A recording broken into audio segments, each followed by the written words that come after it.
اہل سنت میں میرے بھائیوں 4 تابعین ایسے ہیں جنہیں اولو العزم تابعین کہا جاتا ہے. یعنی تابعی کون؟ جو صحابہ کرام علیہم رضوان کی صحبت اختیار کرتے ہیں، ان کی پیروی اختیار کرتے ہیں، جن کا مرتبہ صحابہ کرام کے بعد سب سے زیادہ ہے اس امت میں.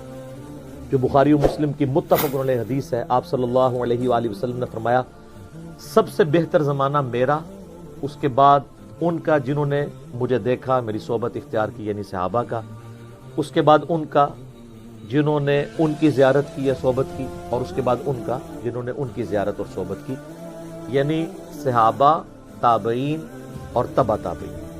ان کو خیر القرون، بہترین زمانوں کے لوگ. اس کا یہ مطلب نہیں کہ اس زمانے میں جو تھا وہ اچھا ہی تھا، ایسا نہیں، یعنی ڈومیننٹ لوگ اچھے لوگ تھے. تو انہی میں سے سیدنا اویس بھی ہیں. اور جو خیر التابعین ہیں، جو تابعین کے گروہ میں سب سے افضل لوگ ہیں، ان میں 4 بندے ہیں. نمبر 1 سیدنا اویس بن عامر القرنی. نمبر 2 سیدنا حسن بصری. نمبر 3 سیدنا سعید ابن جبیر. اور نمبر 4 سیدنا سعید ابن مسیب. یہ 4 اولو العزم تابعین میں سے ہیں، اور ان میں بھی ٹاپ آف دا لسٹ سیدنا اویس ہیں.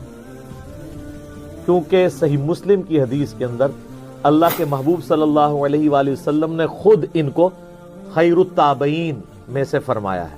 وہ آگے میں انشاءاللہ حدیثیں بیان کر دوں گا. اور یہ ایسی شخصیت ہیں جن پہ سنی اور شیعہ دونوں کا اتفاق ہے. یہ ان کا سب سے بڑا پلس پوائنٹ ہے کہ اویس ابن عامر القرنی کو سنی اور شیعہ دونوں بزرگ تابعین میں سے مانتے ہیں.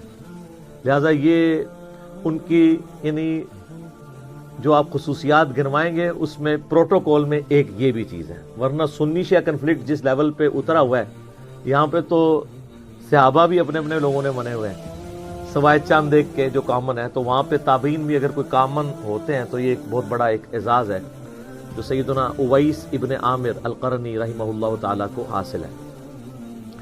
اچھا، یہ جن 4 تابعین کے میں نے نام آپ کو گنوائے، یہ چاروں شیعہ علی میں سے تھے، یعنی مولا علی کی پارٹی کے لوگ. اور انہوں نے آل امیہ کی ماریں کھائیں، پھر بھی انہوں نے اہل بیت کے فضائل بیان کرنا کبھی نہیں چھوڑے. چاہے اویس کرنی ہو، حسن بصری ہوں، سعید ابن جبیر ہوں اور سعید ابن مسیب ہوں. یہ ان 4 کے اوپر میں 1 گھنٹہ بول سکتا ہوں کہ انہوں نے کیا تکلیفیں اٹھائی ہیں اہل بیت کی شان کو پروموٹ کرنے کے لیے آل امیہ سے. چونکہ آج ٹاپک نہیں ہے، میں اس کو سکپ کر رہا ہوں. رہے سیدنا اویس ابن عامر، تو یہ تو خیر التابعین میں سے ہے. صحیح بخاری اور مسلم کی متفق علیہ حدیث ہے، آپ صلی اللہ علیہ وآلہ وسلم نے فرمایا کہ ان قریب یمن کے لوگ تمہارے پاس آئیں گے. یعنی آپ علیہ السلام فرمایا میری وفات کے بعد جیسے جیسے اسلام پھیلے گا تو لوگ مسلمان ہو کے ظاہر ہے وہ پھر مرکز مدینہ شریف میں آتے تھے. تو تم دیکھو گے کہ یہ بڑے رقیق القلب لوگ ہیں، بڑی ان کے اندر رقت ہے، ان کے دلوں کے اندر دلوں کی نرمی ہے. پھر آپ علیہ السلام نے فرمایا جو غرور اور تکبر ہے نا، یہ اونٹ پالنے والے لوگوں میں ہے، اور جو بکریاں پالنے والے لوگ ہیں نا، یہ نرم دل لوگ ہوتے ہیں. ظاہر ہے وہ یعنی اونٹ والی خصوصیات پہ ٹرانسفر ہونا شروع ہو جاتی ہے نا، تو بکریوں والے. اس لیے آپ دیکھیں تمام انبیاء کرام علیہ السلام بکریاں چرایا کرتے ہیں. ان کو یہ پریکٹس کروائی جاتی تھی کہ امتیوں کا ریوڑ بھی تو ان کے حوالے ہونا ہے، تو ان کی پہلے اللہ تعالیٰ پریکٹس کرواتا تھا. اسی طریقے سے صحیح بخاری میں ایک بڑی مشہور حدیث ہے کہ آپ علیہ السلام نے دعا فرمائی، اے اللہ ہمارے شام میں برکت نازل فرما. پھر فرمایا اے اللہ ہمارے یمن میں برکت نازل فرما. تو کچھ نجدی بیٹھے ہوئے تھے، انہوں نے کہا یا رسول اللہ ہمارے نجد کے لیے بھی دعا کریں. تو آپ نے پھر اپنی دعا ریپیٹ کی، اے اللہ ہمارے شام میں برکت نازل فرما، ہمارے یمن میں برکت نازل فرما. 3 دفعہ ریپیٹ کی، اور چوتھی دفعہ آپ نے فرمایا کہ نجد میں تو زلزلے ہوں گے اور وہاں سے شیطان کا سینگ نکلے گا. نجدی والا سوال بھی انشاءاللہ میں ایز اے اسپیشل سوال کبھی لوں گا، اس کے اوپر بھی ڈسکشن کروں گا. جستا تو میں نے کئی ایک ویڈیوز میں کی ہے، اپنے کربلا والے ریسرچ پیپر میں بھی کی ہے. آج مال نہیں کہ میں اس کی طرف جاؤں. یہ حدیث میں اس لیے آپ کو سنا رہا ہوں کہ یمن وہ علاقہ تھا جس کی ایز اے ہول آپ علیہ السلام نے تعریف فرمائی کہ یہ ایمان والے لوگ ہیں اور سٹل آج تک، اور یہ قیامت تک ان کو فضیلت حاصل ہے۔ آج بھی یمن کے لوگ، یہ تو سعودیہ اور وہ حوثی باغیوں کا اپنا پولیٹیکل اختلاف چل رہا ہے، ورنہ یمن کے لوگ واقعی وہاں پہ بھی جو شیعہ کا گروہ بھی پایا جاتا ہے وہ زیدیہ ہے، اور وہ اہل بیت اور صحابہ سے وہ عقیدت رکھتے ہیں جو سنیوں میں بھی اس لیول کی نہیں پائی جاتی ہے۔ وہ خام خواہ کہہ دیتے ہیں وہ رافضی ہیں، وہ رافضی نہیں ہیں، وہ زیدیہ ہیں جو واقعی ٹرو شیعہ نے علی، الحمدللہ خلفائے راشدین کے ماننے والے رضی اللہ عنہم اجمعین وعلیہم السلام اجمعین۔ تو اویس کرنی جو تھے نا، یہ بھی یمن کے رہنے والے تھے، شام اور یمن جس کے لیے دعائیں کی گئیں، یمن کے رہنے والے، قبیلہ مراد کی سب ایک شاخ تھی قرن، اس کے ساتھ ان کا تعلق تھا الحمدللہ۔ اچھا، صحیح مسلم میں اوپر تلے اکٹھی 3 حدیثیں ہیں اویس کرنی کے بارے میں۔ انٹرنیشنل نمبر کے مطابق 6490 سے لے کر 492 تک، یعنی 6490، 491 اور 492۔ اس کے اوپر چیپٹر ہی ہے اویس القرنی کی فضیلت کا بیان، اور یہ تینوں حدیثیں سیدنا عمر فاروق رضی اللہ تعالیٰ عنہ علیہ السلام سے ہیں۔ یہ جو مولا علی کا ذکر آیا نا، ان احادیث میں مولا علی کا ذکر نہیں ملتا، وہ ہمارے چند وائزین نے مولا علی کا بھی اس میں نام داخل کر دیا۔ بیسیکلی حضرت عمر سے یہ ساری چیزیں ریلیٹڈ ہیں، جو مسلم شریف میں آپ اوپر تلے یہ 3 احادیث پڑھ سکتے ہیں۔ اب یہ وہ تینوں احادیث اتنی امپورٹنٹ ہیں کہ میں ان تینوں کو کوشش کروں گا کہ یہاں پر کور کروں۔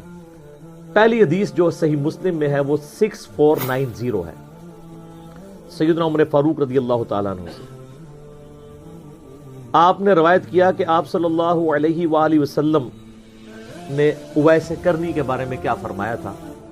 وہ کانٹیکسٹ حدیث کا یوں شروع ہوتا ہے کہ اہل کوفہ کا ایک وفد امیر المومنین سیدنا عمر فاروق رضی اللہ تعالیٰ عنہ وعلیہ السلام کو ملنے کے لیے آیا۔ ان میں ایک ایسا بندہ بھی تھا جو سیدنا اویس کا مذاق اڑایا کرتا تھا، حالانکہ ان کے قبیلے کا تھا۔ تو سیدنا عمر کی عادت تھی جب بھی حج کے موقع پر لوگ آتے تھے نا، تو ظاہر ہے لوگ پھر آپ کو آ کے ملتے بھی تھے، آپ ہر سال ہی حج کیا کرتے تھے، تو لوگوں کی خواہش ہوتی تھی امیر المومنین کی زیارت بھی ہو جائے گی، اور وہ ان کے لیے پیر و مرشد بھی تھے، بیعت بھی کی ہوئی تھی، سب کچھ تھا، صحابی بھی تھے۔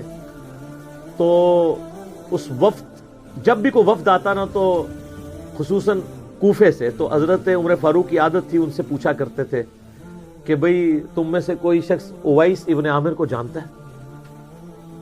تو وہ جو بندہ حضرت اویس کا مذاق اڑایا کرتا تھا نا، ان کے قبیلے کا بندہ، آج بھی دیندار لوگوں کا لوگ مذاق اڑاتے ہیں، پاگل ہیں، فنیٹکس ہیں، یہ تو نہیں ہے بالکل ہی دنیا چھوڑ کے بیٹھ جاؤ، اچھا دین دنیا ساتھ لے کے چلو، حالانکہ جو یہ کہہ رہے ہوتے ہیں اللہ کے فضل سے نماز بھی انہوں نے کبھی پڑھی ہوتی ہے، اور آپ کو مشورہ دے رہے ہوتے ہیں دین دنیا ساتھ، یعنی 24 گھنٹہ میں سے 12 اللہ کے لیے، 12 دنیا کے لیے، نہیں، 1 گھنٹہ نہیں دے سکتے 5 نمازوں کا، وہ ملا کے کمبائن۔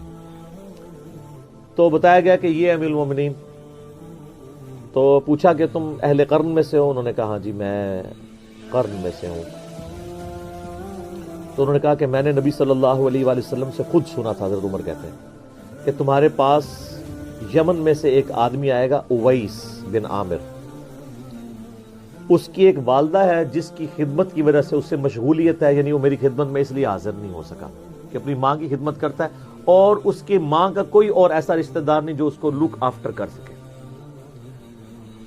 اس کے جسم پر برس کی بیماری کے داغ تھے، پھر اس نے اللہ سے دعا کی تو وہ جسم سے داغ جاتے رہے، اب صرف 1 درہم کے برابر داغ اس کے جسم پہ باقی ہے اس بیماری کا، وہ بیماری اللہ تعالیٰ نے دور کر دی ہے، اور تم میں سے جو شخص بھی اس سے ملے اپنی مغفرت کی دعا اس سے کروائے۔ اچھا، نبی علیہ السلام نے یہ نہیں کہا کہ اس سے جو ہے وہ مال و دولت کی دعا کروائے، استغفار کے الفاظ ہیں، اپنے لیے استغفار کروائے کہ وہ اللہ کے حضور تمہارے لیے استغفار کرے۔ اس سے اگلی حدیث جو صحیح مسلم کی ہے 6491، اس میں الفاظ ہیں، آپ صلی اللہ علیہ وآلہ وسلم نے فرمایا ان خیر التابعین رجل یقال له اویس، بے شک تابعین میں سب سے بہتر شخص وہ ہے جس کا نام اویس ہوگا۔ اب خیر التابعین خود ہی نبی علیہ السلام نے گریڈنگ کر دی.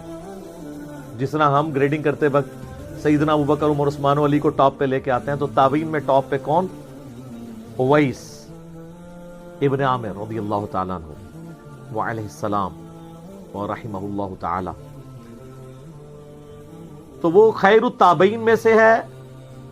تم میں سے جو شخص اس سے ملے اپنے حق میں دعائے مغفرت کروائے, اور وہ شخص ایسا ہے کہ اگر وہ اللہ